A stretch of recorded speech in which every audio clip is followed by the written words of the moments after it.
Assalamualaikum warahmatullahi wabarakatuh. Bagaimana kabarnya anak-anak pada hari ini? Semoga semua dalam keadaan sehat walafiat. Baiklah, pada pertemuan kita kali ini kita akan membahas tentang permintaan dan penawaran atau demand dan supply untuk mata pelajaran ekonomi kelas 10 IIS. Sebelum kita paparkan lebih lanjut apa itu permintaan dan penawaran, berikut saya jelaskan kompetensi dasar, yaitu mendeskripsikan terbentuknya keseimbangan pasar dan struktur pasar. Adapun indikator pembelajaran, yang pertama, menjelaskan pengertian permintaan dan penawaran, menjelaskan faktor-faktor yang mempengaruhi permintaan dan penawaran, menjelaskan hukum permintaan dan penawaran. Tujuan pembelajaran. Yang pertama, siswa dapat menjelaskan pengertian permintaan dan penawaran. Yang kedua, siswa dapat menyebutkan faktor-faktor yang mempengaruhi permintaan dan penawaran.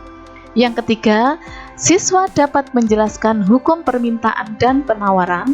Yang keempat, siswa dapat menggambarkan kurva permintaan dan kurva penawaran. Adapun poin bahasan kita kali ini yang pertama adalah pengertian permintaan dan penawaran. Yang kedua, faktor-faktor yang mempengaruhi permintaan dan penawaran. Yang ketiga, hukum permintaan dan penawaran. Yang keempat, kurva permintaan dan penawaran.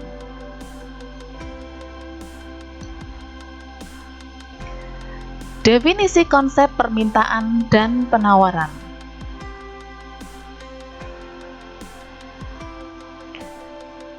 Permintaan adalah jumlah barang atau jasa yang ingin dan mampu dibeli oleh konsumen pada berbagai tingkat harga dan pada periode tertentu. Sedangkan penawaran adalah sebagai atau berbagai jumlah barang atau jasa yang tersedia dan dapat dijual oleh penjual. Jadi dalam hal ini permintaan itu berasal dari konsumen, sedangkan penawaran datangnya berasal dari produsen. Dalam hal ini adalah penjual. Tentu saja yang kita bahas ini adalah dalam bentuk pasar output ya, atau pasar barang dan jasa. Faktor-faktor yang mempengaruhi permintaan dan penawaran. Mengapa permintaan itu terjadi? Mari kita bahas lebih lanjut faktor-faktor yang mempengaruhi permintaan atau demand. Yang pertama, harga barang itu sendiri. Yang kedua, selera konsumen terhadap barang. Yang ketiga, jumlah penduduk atau konsumen. Yang keempat, pendapatan atau penghasilan masyarakat. Yang kelima, prediksi masyarakat tentang kondisi di masa yang akan datang. Faktor yang pertama, harga barang itu sendiri. Tadi dijelaskan bahwa pengertian permintaan adalah sejumlah barang dan jasa yang diminta oleh konsumen atau pembeli, di mana yang mempengaruhi permintaan itu adalah barang. Apabila harga barang itu lebih murah, maka secara otomatis barang yang diminta banyak. Nah, ini juga akan menimbulkan satu hukum atau the law of demand yang disebut dengan hukum permintaan. Yang kedua, selera konsumen terhadap barang. Apabila selera konsumen terhadap barang tersebut itu dia menginginkan betul-betul barang itu, apapun yang terjadi, apapun harganya, maka dia akan membeli. Yang ketiga, jumlah penduduk atau konsumen. Semakin banyak jumlah penduduk, maka semakin besar jumlah permintaan. Ini asumsi ya. Kemudian pendapatan atau penghasilan masyarakat, di mana apabila pendapatan masyarakat naik, maka asumsinya konsumsi masyarakat juga akan naik atau meningkat. Yang kelima, prediksi masyarakat atau ekspektasi masyarakat tentang kondisi di masa yang akan datang. Jadi kalau misalnya dikhawatirkan minggu depan atau besok harganya sudah naik, maka secara otomatis akan mempengaruhi permintaan. Faktor yang keenam yaitu harga barang lain yang berhubungan dengan barang tersebut. Ya, berarti harga barang lain yang berhubungan dengan barang itu bisa sebagai barang substitusi atau barang komplementer, itu juga mempengaruhi jumlah permintaan. Faktor-faktor yang mempengaruhi penawaran. Yang pertama, harga barang itu sendiri. Nah, ini kita sudah bahas tadi ya, kalau di dalam faktor permintaan yang mempengaruhi pembeli, di mana kalau ada harga murah, pembeli maka akan berbondong-bondong membeli. Tetapi dari sisi penjual, apabila ketika harga itu lagi naik-naiknya nih, maka penjual itu cenderung akan menaikkan jumlah penawarannya, yang dijual jumlahnya lebih banyak kuantitasnya. Nah, ini. Yang kedua, biaya produksi, artinya biaya yang dikeluarkan untuk membuat barang atau jasa. Otomatis apabila biaya produksi naik, maka harga barang juga akan naik. Nah, ini juga menjadi salah satu faktor yang mempengaruhi penawaran. Yang ketiga, kemajuan teknologi atau adanya teknologi baru. Adanya teknologi itu juga mempengaruhi penawaran. Artinya apa? Apabila teknologi yang digunakan itu bisa secara efektif dan efisien, secara otomatis akan mampu menekan biaya produksi.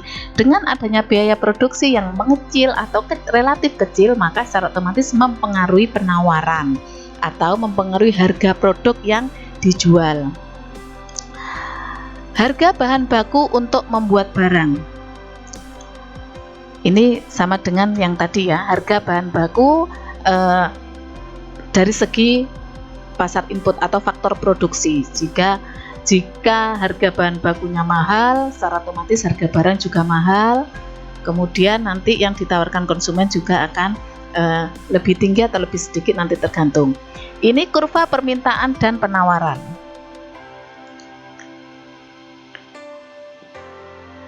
Dari beberapa faktor yang sudah saya jelaskan tadi, bahwasanya salah satu faktor yang mempengaruhi adalah harga barang itu sendiri, maka kita akan menjelaskan tentang the law of demand atau hukum permintaan, di mana jumlah permintaan tergantung pada harga. Jumlah barang yang diminta akan selalu berbanding terbalik dengan harganya. Ya, dalam arti bahwa apabila harga naik, maka jumlah barang yang diminta akan berkurang. Jika harga barang turun, maka jumlah barang yang diminta akan bertambah.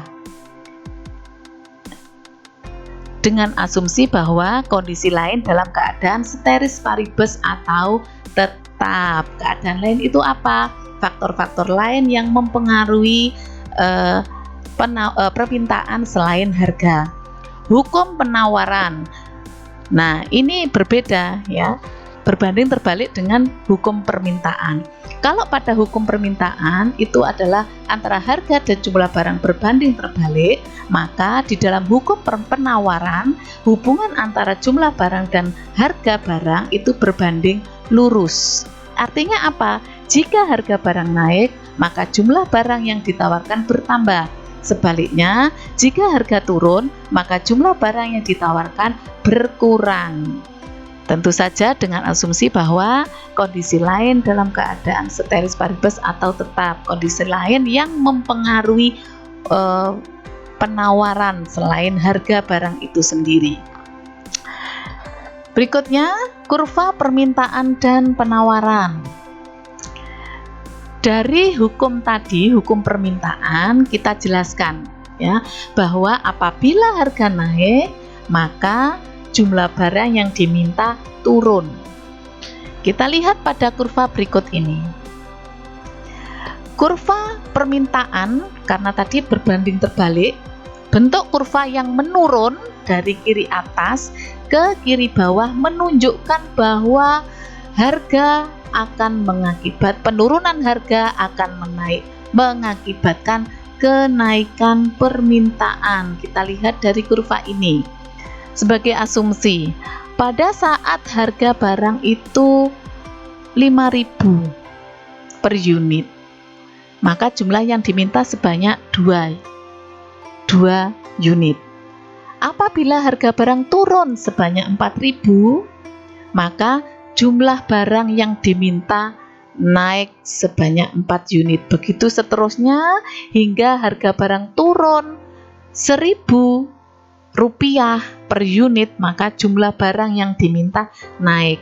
Nah, inilah yang disebut dengan kondisi berbanding terbalik, sehingga kurva permintaan dikenal dengan memiliki slope atau kemiringan yang negatif karena antara harga dan jumlah barang berbanding terbalik. Untuk selanjutnya, kurva penawaran. Berbeda dengan kurva permintaan, di dalam kurva penawaran itu cara membuatnya,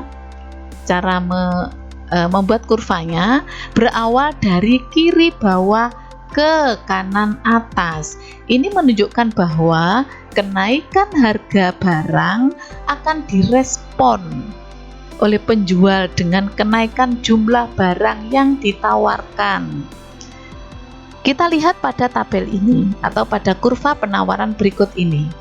Pada saat harga Rp3.000, maka penjual karena harganya murah enggan untuk menjual barangnya, mungkin disimpan, ditimbun dulu, nunggu harga naik dan sebagainya, spekulatif lah ya. Nah, ini maka penjual menawarkan 1.000 kg. Kemudian pada saat harga naik 4.000, penjual menaikkan barangnya, jumlah yang ditawarkan 2.000. Begitu seterusnya hingga pada saat harga 7.000 mencapai Rp7.000, maka penjual akan menaikkan barang yang ditawarkan, jumlah barang yang ditawarkan sebanyak Rp5.000. Nah, ini yang menunjukkan bahwa kurva itu berbanding lurus, hubungan antara jumlah barang yang ditawarkan dengan harga barang itu berbanding lurus, sehingga di dalam kurva penawaran ini memiliki slope atau kemiringan yang positif karena berbanding lurus itu tadi. Nah, demikian penjelasan singkat dari saya tentang demand dan supply atau permintaan dan penawaran. Semoga bermanfaat. Selamat belajar dan tetap semangat belajar. Terima kasih. Wassalamualaikum warahmatullahi wabarakatuh.